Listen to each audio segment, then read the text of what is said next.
Hello everyone! We are dealing with the first subtopic, plastic in the ocean, and for this we have created this video for you.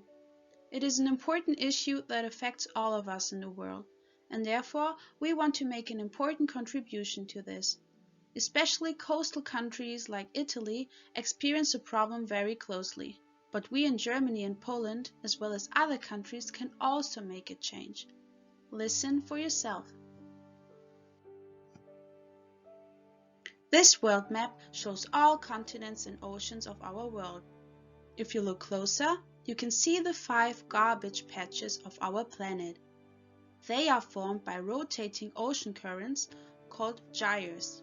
The most famous of these patches is called the Great Pacific Garbage Patch. It is located in the North Pacific Gyre between Hawaii and California.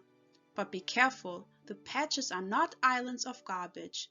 Instead, the plastic is spread across the surface of the water, so the very top, and from the surface all the way to the ocean floor, so really downwards the water. The garbage ranges in size, so from large fishing nets to tiny microplastics. This makes it possible to sail through some areas of the Great Pacific Garbage Patch and see very little to no plastics. Still, it is there. As already mentioned, fishing nets and microplastics, so tiny plastic particles, can be found in the water, but also plastic bags, canisters, plastic cutlery, plastic cups, or even plastic plates are located in the water. Plastic bottles and much more should also be mentioned. Okay, we now know what kind of plastic is in the ocean, but how does it end up there? One point is that when we throw away plastic instead of recycling it, it usually ends up in landfills. Because of the light weight, the plastic is blown away and ends up in drains. From there, it reaches rivers and oceans. In some countries, landfills are also located near the sea, which allows the plastic to reach the oceans more quickly.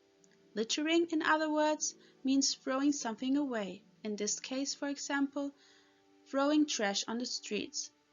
In this way, too, plastic often ends up in the drain and thus reaches rivers or oceans again.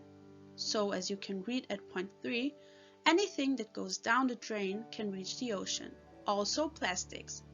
Sectors such as fishing and tourism also play a crucial role when it comes to plastic in the ocean.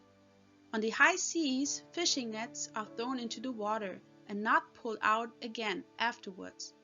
But tourists also contribute to plastic in the ocean when they leave their place untidy and their plastic waste is left behind.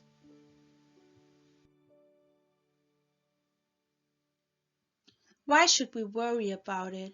Overall, plastic in the ocean causes many problems, affecting areas such as the aquatic wildlife itself, our health, the economy, and even the climate.